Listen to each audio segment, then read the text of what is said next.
What's up, everyone? If this is your first time joining our show, welcome to Third Shot Podcast. If you're a repeat listener, thanks so much for joining us again and for your continued support. We love it. Don't forget to subscribe or follow to our show on your favorite podcast platform. We're also on all of the social media Instagram, Facebook, and YouTube at Third Shot Podcast. You can also check us out on X at Third Shot Pod. Are you No, ready to get this show started? I I'm How to I'm get so all that excited out. to take this shot today. I am ready. I got my shot ready to go as well. Cheers to both of you. Cheers. Cheers. I noticed It's that when we start and I'm always Mhm. smiling, I thought to myself, why am I smiling so much? Oh, it's because I get to talk to the two of you and I get to take my shot. So Yeah. And then you're smiling more, yeah. because of the shot. Yeah, well, Yeah. that shot stung a little bit. Ooh, Yeah, yeah. So, I what's was what happened? Why? having lunch earlier, and, I bit my tongue, like, the side of my tongue, and it, like, kills Oh, still. I'm like I bite it, and then I'm, like, chewing, so I, like, have to finish chewing what I'm eating. And it's just more and more painful as I'm going through it. So if I'm talking a little funny or like, yeah, it's not good. I need like the people from last week, the pro band stuff. Do they right. make things for tongues? Because Oh, yeah. It's called the rubber band. the rubber band. Okay. Just strap that on the tongue, you'll be fine. Like, the Oh problem with man. biting your tongue is it swells up and then you bite it again, right? Exactly. Well, that's the Yes. problem. It's like Yeah. swollen up right now. So like, okay, what do I do? So I guess I'll just keep taking shots while you guys are doing your interview today and we'll get through it. No, you But just you have a rubber band, don't you? I do. Do I actually put a rubber band on my tongue? Okay, I'll find one. We'll see. Or just stuff your mouth full of ice and then you like ice it Oh yeah, that's true. and then the swelling goes down and Or hopefully maybe you this is a stop reason biting it. to like just eat ice cream like all night, right? Yeah. Okay. All Well, I right. This appreciate this that could you're be all playing right. hurt with us today here, Yeah. Well, so that's the thing. I'm playing through the pain, yeah. and actually, I was like doing this, and I'm like, do I like tell him I'm not going to do the podcast tonight because I'm not feeling great? But then I am sure that at one point both of you have played through the pain in pickleball. So that's the story I was going to ask. Also inspired by last week and that whole pro band thing, right? Like you put on the needed or and The you just get bandit. out there and you just do it. So Yep. when have you guys played through the pain on pickleball? Reggie? Well, I think I shared the last time that I took a tumble in their most Oh, you recent tournament. That's right. That's right. So I was playing through some pain, but when you're playing, your adrenaline is just, it's spiked. And so I feel like that definitely helps with not even feeling like you're injured at the time, but then afterwards, it's, well, shoot, I probably shouldn't have done that. Or Right. you play for too Right. long and your elbows hurting or your shoulders hurting. And then as soon as you finish, it starts, tensing up. You feel the Mhm. muscles and the tendons, and it's not as Well, Yeah. easy as it once was. yeah. Hey, Oh we yeah. didn't we didn't tell the full story last week about your tumble though. Like you went hard, like forward towards the net to get like a shot that went off the net and kind of like, one of those things, right? Where you're running full speed, leaning forward, you tripped over, the post there, you hit the net, but you got the shot over. Like you got to the ball and you actually hit a successful shot. And I think we would have won the point if the ref didn't call, foul. Wow. Yeah, It it was was amazing. unfortunate. I should have been a bit more graceful, but I think this is because I gotta tell the story. When I was younger, I guess still now, I mean, my head probably grew too, but as a kid, I used to have like this really big bobblehead. And so my mom was always afraid that I was gonna fall over railings and stuff. So I was never allowed to go to the edge of a balcony or like a cliff and look over because she thought my head was just gonna draw my body down and just Wow. go tumbling. And I guess she was right. That does happen. So Gravity this, works. so this reminds me, Reggie, when you were probably how old were you when you first learned how to ride a bike? Oh, yes. Like 4, I think. You were 4, and we got so excited because we heard Bridgie can ride a bike. So me and Auntie, we drove over, right? You're 4 years old, and we see before we even get to the house, we see you riding your bike by the park by your house. And you had the biggest, roundest bicycle helmet I've ever seen. It was my fish helmet, I totally remember it. It was the cutest thing because I see little 4-year-old Bridgie riding her bike with this big old, like, I don't know, like this, I don't this dome that's It was big. on your head. Oh Oh my man. gosh. So this is not a pickleball story, but this reminds me when I was a little kid, I must have had a big head too because we went model home shopping with my parents took us to go look at homes. And of course, as a little kid, dumb little Greg stuck his head through the railing Oh, no. and You could got not get stuck? it back out. I stuck it in and I Oh couldn't. It was like a man. monkey trap, right? You can't get back out. Wow. Yeah, that was How'd you get it out? yeah, I don't even remember how they fought, but I was stuck for a long time. I remember just on my knees with my head and everybody walking through this open house looking at what's this kid doing with his head through the railing. And I was So stuck. funny. Wow. Wow. When I started talking about the tongue thing, I didn't think I'd get this this many entertaining stories. I feel like I know you guys even better now. This is great. It's okay, so pickleball Oh injuries. man. This wasn't an injury, but this was the most scary moment that I've had. So I was at the kitchen and I was playing against this guys. They're hitting the ball really hard. And I wear glasses when I play because I need glasses. I don't have the best vision in the world.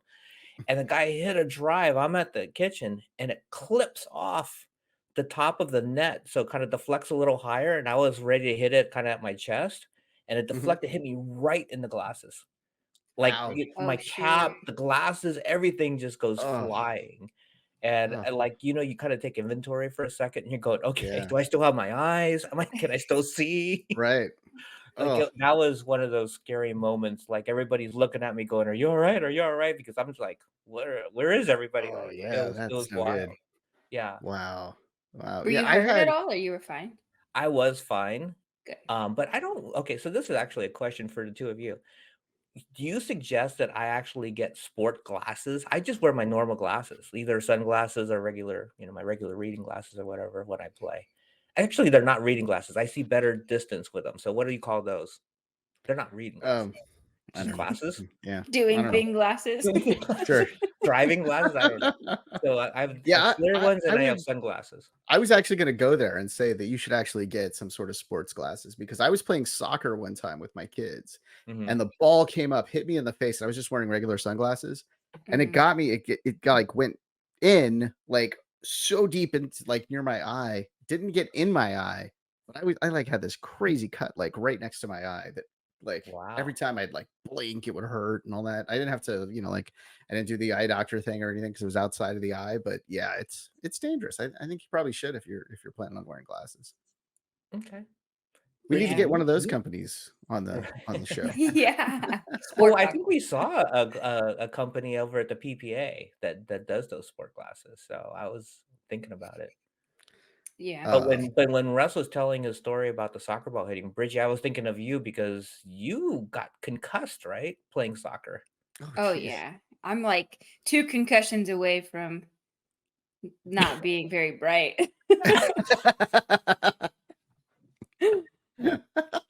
I had way too many concussions. I used to have to wear they called it like a total 90 headband or it had like cushions and stuff. Oh I don't wow. know how if that helped much, but yeah, headers and I got cracked in the forehead. Like this girl headed me instead of the ball right in the middle. Oh Had this Oh jeez. my god. huge I blacked out. I was knocked over flat, but Wow. that was probably the worst one I've gotten. Mm. Wow. You should have been wearing that helmet that you got when you were a kid. I think I found a photo of the let's see. Is that it? Is that the helmet that you were wearing Very when you were riding similar, the but bike? but blue. Oh, okay. And that Okay. one looks a little small compared to what Bridget used to wear. Yeah. Oh, that's too No, that is funny. so funny. Oh No, man. Russ, besides getting hit with the soccer ball, have you ever had any sports injuries that? Um, there's a few.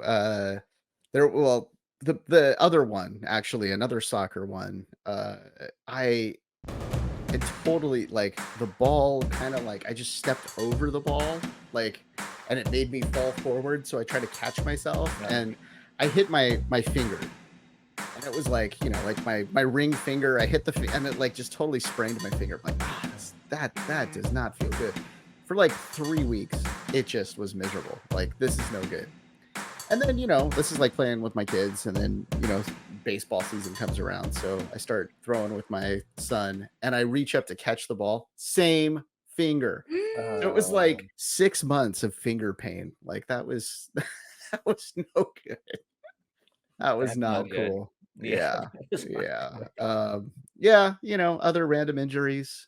I had one time where I was playing football and I like slid and I hit my knee on the concrete. And it's like we were playing on the right next to the concrete. And I like I mean, I should have gone to the doctor. However, there was this like shopping night. My mom worked at the mall and we were able to go to the shopping like right before Christmas and get these like sales on all these cool things. And I wanted some Legos.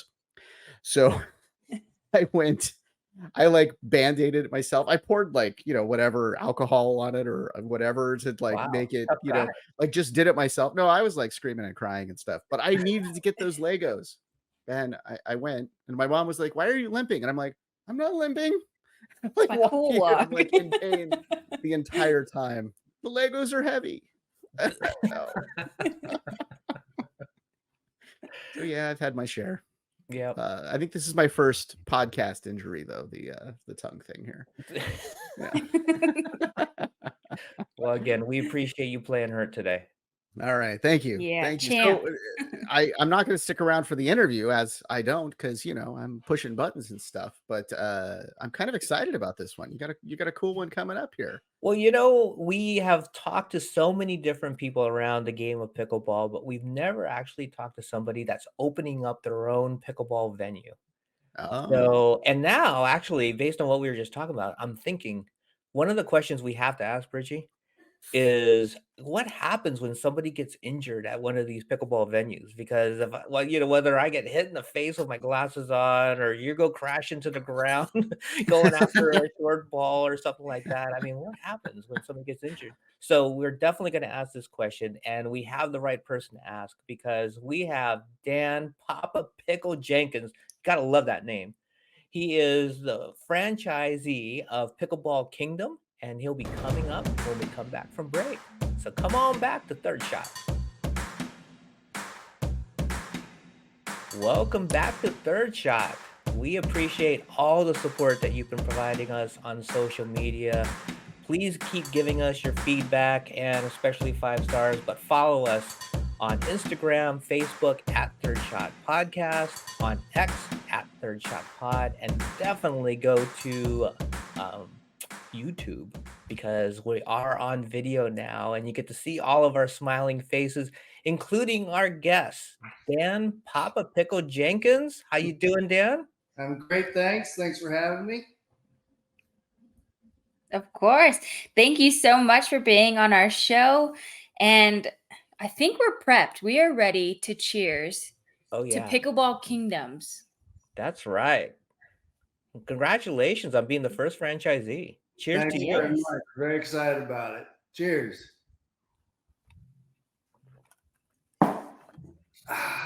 Yeah. Now we're ready. That's how you got to start a show, right? Yeah, exactly. Now you're ready.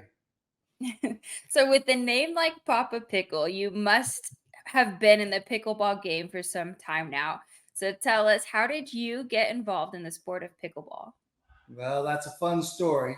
I was born and raised in the Northwest, up in Tacoma, Washington, and I was a camp counselor at a camp called Camp Seymour. And as you know, pickleball was founded on Bainbridge Island, which is about 20 minutes north of our camp. And I was talking to my brother the other day, And we think the courts were installed in the 70s, like in mid 70s.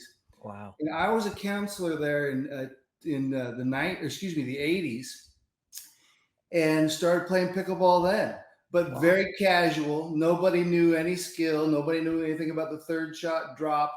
Nobody knew, all the different ways of the shuffle at the kitchen line. They just knew to stay out of the kitchen. And so it was very basic backyard sport back then.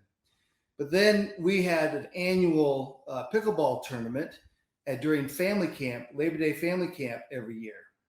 And it became a very competitive experience. And I won men's singles for many years in the 90s. And in 1999, we had the men's singles championship, the championship of the millennium. Oh, It's 1999. right. And yours truly won. So I'm the champion of the millennium in Wow. 1999. I'm not sure how many pickleball players can say that. Yeah. So when Probably did not the many. yeah, exactly. When did Papa Pickle become your nickname? Well, a good friend of mine and business partner in Seattle, we're doing a project up there, doing a houseboat community on Lake Union, which is a whole nother story. But we enjoy each other and come up with nicknames for each other. And he called me the Big Toe out of the movie Stripes, like Sergeant Hulk. Yeah, You guys know what that is? And so when I told him about my pickleball adventure, he came up with the name Papa Pickle. And so it stuck. And we have been running with it ever since. He even got me a paddle that said Papa Pickle on it. I don't have it with me, but yeah. Well, I have because I have watched the movie Stripes only a million times. I am glad they do not call you Big Toe because I don't want to know where that big toe goes. So I've transitioned from Big Toe to Papa Pickle in the last year and a half. Great transition. Yeah. So, you obviously had a lot of background playing pickleball since the 80s and you got really good in the 90s. How did you transition that into wanting to kind of start your own pickleball business?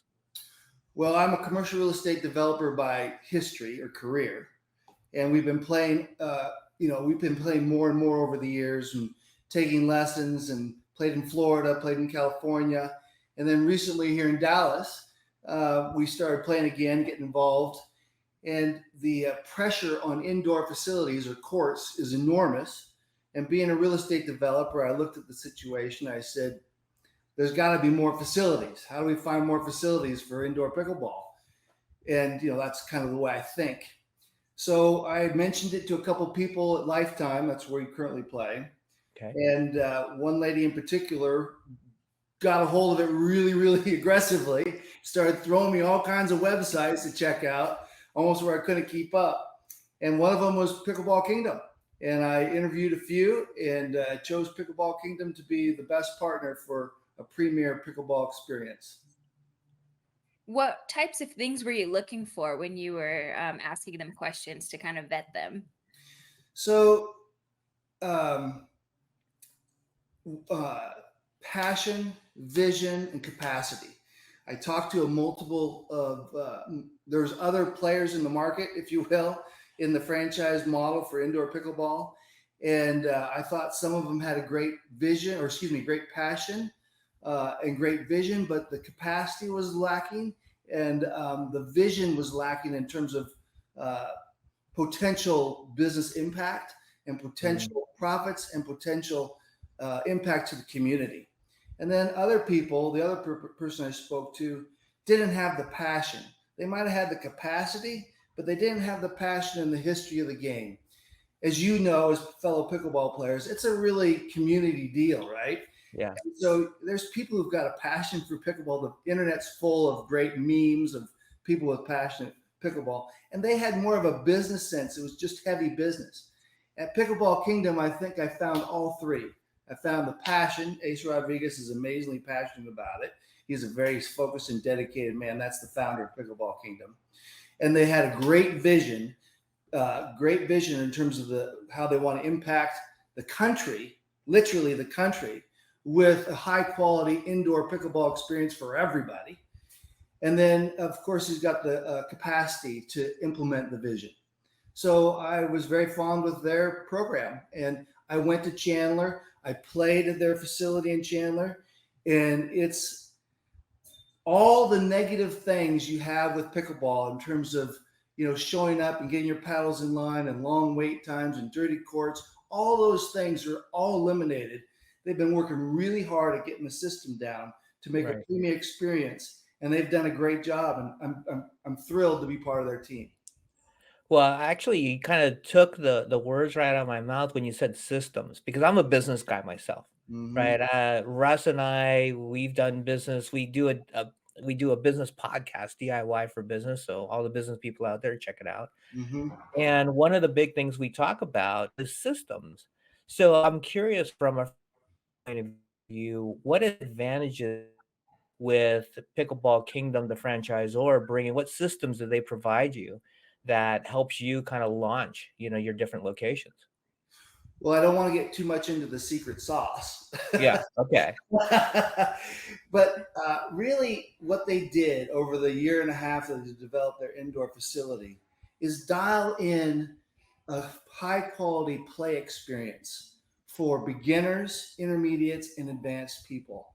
And I think that's that culture of competition, but competition for everybody, is an amazing uh, high quality thing that I really like. You have to kind of be there to witness it and kind of experience it. And we're going to try to bring that same community experience that was there and bring it to Dallas, all of Dallas. Now, of course, there's the technology behind it that they're developing. That's their system that we're going to buy into and be a part of. Uh, that's also an important thing. And just backing up one further step, I'm a real estate developer by history. I don't have any operational experience, so it was super important for me to team up with a high quality operator that could teach us and mentor us the systems and experience to open the business. Well, it sounds fantastic, and it sounds like you really chose a great team to work with. You had mentioned that Dallas is going to be where you're opening the franchise. What are some of the specific locations, and what are the expected opening dates? Because I'm sure there's tons of people just waiting in line already for these places to open. Yeah, it's a really difficult real estate venture. These are big facilities, and there's a lot of cost and a lot of organization that goes into opening them. But with my real estate background, we're gonna open them as quickly as possible. And our first location is under construction in Plano, Texas, at 1301 Custer. And we're on Instagram and our social media. We're doing daily posts on the progress. It's going to be a great facility, 15 courts. One thing that separates us also is we have a championship court, which is called King's Court. I'll get back to the rest of the locations in a second, but I have to mention this. King's Court is anybody challenge anybody, anytime, and the winner stays as long as they can. We're even going to have a leaderboard who stayed on the court the longest. So it's not one of those things where you have to get off the court after 2 wins or have to get off the court of 1 win. It's going to be anybody, challenge anybody, anytime. It's going to be a King's Court. It's going to be a great competitive experience for quality players. But anyway, I just had to throw that in. All of our facilities are going to have that King's Court. But then I have a facility in Keller, Texas. This will be a ground up facility that we're going to build. 44,000 square feet, 17 courts, including the King's Court. Wow. It's right in the heart of Keller, Texas. I'm also working, and then in the works right now is I'm touring a facility in Fort Worth tomorrow. When the press came out, I got contacted by a number of real estate developers that asked if we'd be interested in looking at their locations. So we're going to go tour that facility in Fort Worth. There's a facility in Allen, Texas. There's a possibility in Prosper, Texas. And we're trying to find something in the Irving area, just north of downtown Dallas. And then, of course, there's Louisville and Capel. So we got our fingers everywhere. Yeah, wow. You're going to dominate Texas. Yes, that's the plan for sure. Well, you kind of went into the space that you're going to have and how many courts, but that doesn't really get into all the details of what the player experience is going to be like. We got to take a quick little, I don't know, little break just so we can take another toast.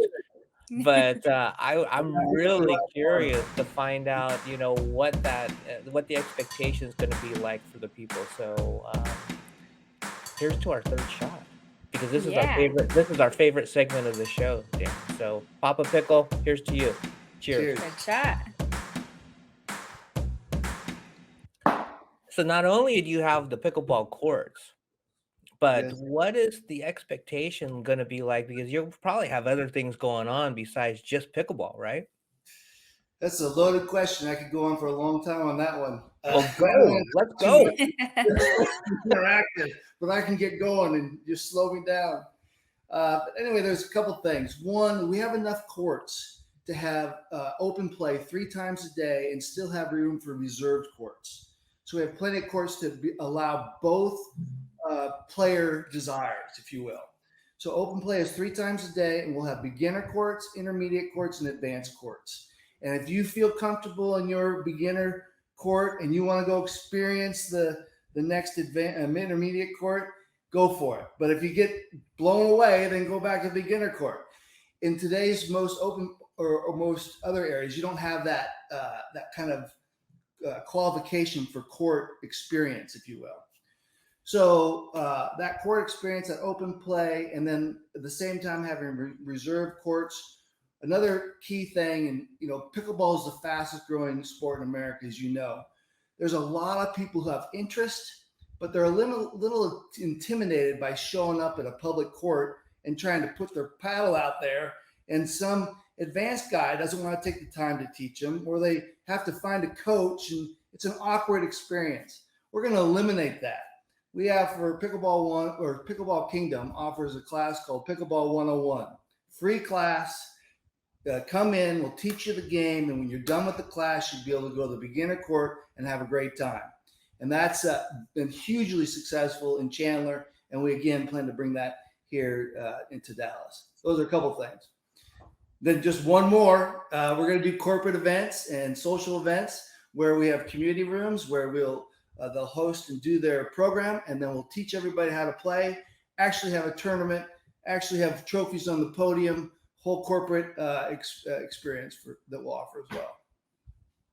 How fun. I really like the aspect of giving people that 101 lesson, because there's been times where I try to drag my friends out who've never played before for the sake of trying to get them interested in the sport, and they always ask, like, well, who else is going to be there? Like, do they know that I'm a beginner? They don't want to be the ones that people are slowing down their game for. So I think that's going to be really successful, especially that piece of teaching people. Yeah, we have a great head coach that's coming from Florida that'll be manning the Plano location, but we'll have coaches available for all skill levels at our facility.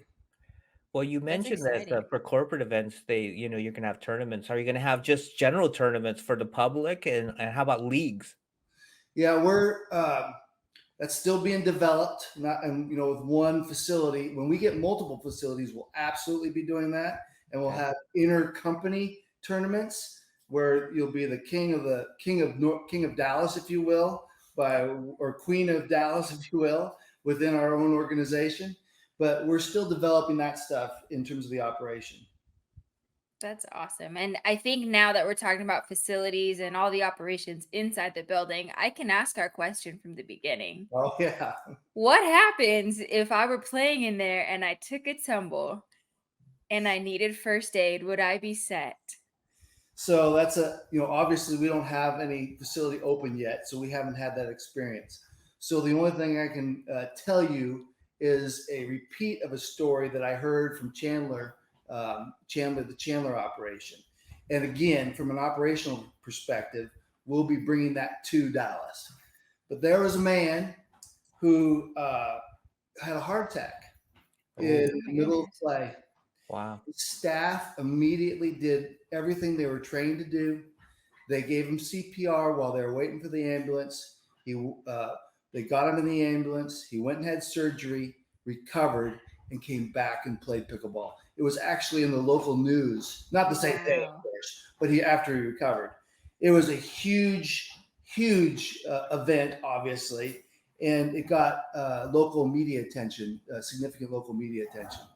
But they train their staff to take care of those things, and for sure, our staff will be trained the exact same way.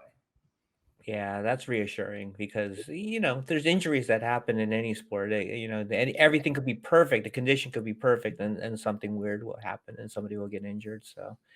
So I got to ask you from a Just business. one Yeah, of the go things for it. to add to that is because we have enough space. We also plan on teaming up with physical therapists as well as stretching facilities. good. There's a company called Stretch Lab, and Yeah. they come out and stretch you on the tables. We're going to spend a lot of emphasis of injury prevention. So pre-game stretching and post-game stretching will be part of our program in Dallas. Sorry, I've got my dog who's interrupting our podcast. That's okay. Bring them on. Yeah. Special guest. Oh my gosh, how This is- cute. That's Oh my. That's Bruno. He's 8 years old. He's in charge. Bruno, he is Right. precious. If you're listening, you have to go to YouTube and check out Bruno so He's they got can his see own. how cute he is. I'm very naive or very weak social media person.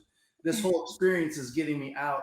My first Instagram account, his name is Bruno. He's on Instagram, but he doesn't have any followers. Oh, go follow Bruno. Go follow Bruno. Definitely. He's adorable. What breed is he? Shih Tzu.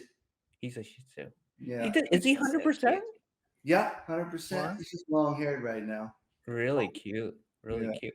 Hey, I got a transition from Bruno to a business question for you because I've had my eye on a facility or on a location, in Northern California. And I'm just wondering from, you've gone through this process now, like what is required when you're looking at locations? What do you need? Like is height for ceilings? Obviously that would probably be something square footage. What are the requirements that you're looking at to determine whether a location is good for this or not? That's I feel like I'm getting into the secret sauce again. That's what we do here. But yeah, exactly. Ceiling height, of course. You got to have enough to have a lob, not a ridiculous lob, but So how high are we looking? Like 30 feet, 50 feet? What are we looking at? Well, I'll say our brand new facility will have 28-foot ceilings. 28. Okay. Mm-hmm. Our Plano will be 22.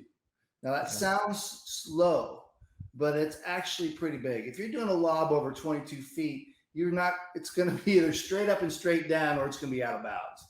Okay. So, I don't know. There's some lobbing that goes on, but not a ton of lobbing. But anyway, we definitely need higher ceilings, definitely 20 plus for sure. Okay. That's one. And then one of the reasons we're doing a ground up facility is because of the efficiency of space. So for example, depending on the column layouts, you can have a real efficient layout of your 30 by 60 courts, or it can be really inefficient. For example, in Plano, we have about 45,000 square feet and we have 15 courts. In Keller, we're doing our ground up facility. We'll have 17 courts in 44,000 square feet because we can control where the column placement is, where the columns are located. Right. That's a tricky thing. And then you've got to struggle with the demographics. We want to keep it affordable, so you can't be, in A+ retail space, but you also don't want to be industrial space. And then on top of that, you got to deal with zoning. Does it have the right parking? Is it parked enough? And will the use be allowed? So this venture turns into a very large real estate play or challenge. It's a very challenged real estate play. So this may be a little bit more secret sauce, but what would you tell people who are interested in opening their own pickleball venue? Called Pickleball Kingdom. There you go. And I or they and us will walk you through it for sure. Pickleball Kingdom's doing great in terms of franchise support. They're accessible, they're knowledgeable, and they work really hard. They have a brand to maintain, national brand. They just did the Battle Paddle. I'm not sure if you're aware of it. Yeah. I don't know if it's come out yet, but they have big plans for Pickleball Kingdom around the country. They just signed a 20-unit deal in Tennessee. They just signed a 20-unit deal in New Jersey, and you got secrets. Texas you got Texas, right? So you got 3 Well, states covered. You got Arizona. Secret. I bought 5, and I'm about ready to do 20. Good for you. Congratulations. Yeah, that's So huge. no one knows that yet. So that's first on your podcast. Ooh, That's exclusive. exciting. That's exclusive first. Yeah, we're pretty excited about it. Well, that's a big venture. 20 different locations. Yeah. You don't have to reveal this, but are they planning to all be in Texas, or are you spreading out? Up to 20, I should say. Up to 20. Okay. Yeah, we're going to manage that as we go. I mean, north of the DFW area has got about 9 million people. And so you could definitely do 10 throughout the DFW area. Okay. Well, if people want to learn more about your locations and what you're going on, how can they, find more information out? Our website's getting refined. we're going to be at the national tournament here in November, right? And we'll have a big presence there, particularly on Wednesday and Saturday. So we'll be there. But pickleball-ntx.com. Our website will be refined by the tournament time. It's a little rough still, and we'll be able to sign up for memberships as soon as next week. Sounds wow, good. next week. Yeah, and we have to give a shout out to the ladies over at Twisted Pickle, because they were the ones who introduced us, and they are just wonderful over there. Tell us a little bit about your relationship with the ladies at Twisted Pickle. Well, I'm blown away by their experience. They come very humbly with their talents, and I really didn't discover their talents until we spent a video production day on the Plano site. So Ashley's got a lot of talent in production, and Suzanne's got a ton of talent in operations and organization of big companies. And they're passionate pickleball people. And we've aligned very nicely. Their role with Pickleball Kingdom Dallas is going to be expanding. Excellent. Well, big shout out again to Twisted Pickle for everything that they're doing and for also putting us into contact with you. Yes, ma'am. Well, thank you so much, Papa Pickle, for joining us today. Yes, thanks so much, Papa Pickle. I hope that Pickleball Kingdom makes its way out west a little bit to Las Vegas and maybe to Northern California, so Uncle Greg and I could also enjoy. Or are we just starting our own, Bridgie? There you go.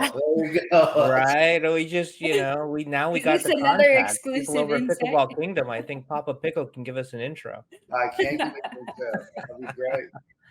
Well, thanks again for joining us. And thank you, all of you listeners, for joining us on Third Shot, where Bridgie and I will continue to share our pickleball journey.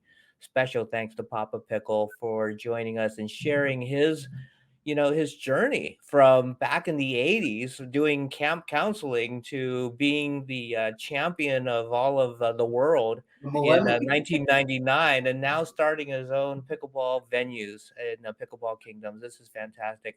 So please listen to this show on all of our podcast applications, as well as watch it on YouTube. And you can support this by subscribing when you get to any one of those applications. And we will continue to have special guests just like Papa Pickle. So let's continue to share our enjoyment for the game and grow this pickleball community. See you next time on Third Shot Podcast.